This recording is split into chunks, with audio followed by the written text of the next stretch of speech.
আচ্ছা, তুমি কি এমন জায়গায় কখনো গেছো যেখানে নীরবতা কথা বলে,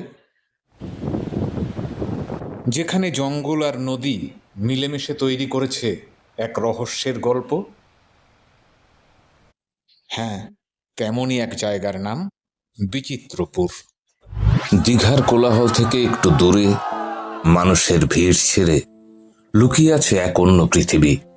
একটি জায়গা যেখানে জঙ্গল আর নদী মিশে তৈরি করেছে রহস্যের গল্প। তার নাম বিচিত্রপুর ম্যানগ্রোভ ফরেস্ট।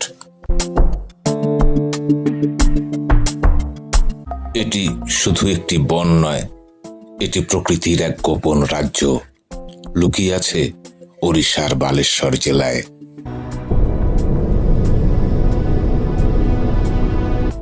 এখানে নদী আর সমুদ্র একসাথে মিশে তৈরি করেছে এক রহস্যময় গোলক ধাঁধা।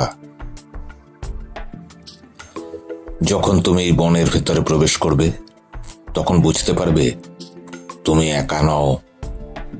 চারপাশে শুধু ম্যানগ্রোভ গাছ, তাদের শিকড় যেন মাটির নিচ থেকে উঠে এসে কিছু একটা বলতে চাইছে।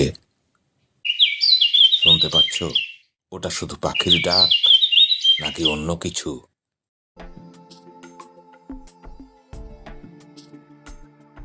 এই বনের প্রতিটি কোণে লুকিয়ে আছে জীবন, আর হয়তো কিছু অজানা উপস্থিতি।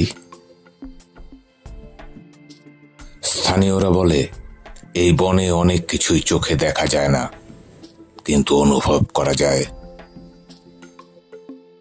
কিন্তু সবচেয়ে ভয়ঙ্কর সত্যটা কি জানো?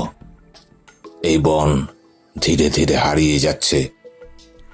মানুষের লোভ আর প্রকৃতির প্রতি অবহেলা ধ্বংস করে দিচ্ছে এই রহস্যময় পৃথিবীকে। বিচিত্রপুর শুধু একটি ম্যানগ্রোভ ফরেস্ট নয়, এটি এক সতর্ক বার্তা। আজ যদি আমরা না জাগি, তাহলে কাল এই নীরবতা চিরতরে থেমে যাবে। প্রকৃতিকে বাঁচান, না হলে একদিন প্রকৃতি আমাদের ছাড়া বেঁচে থাকবে।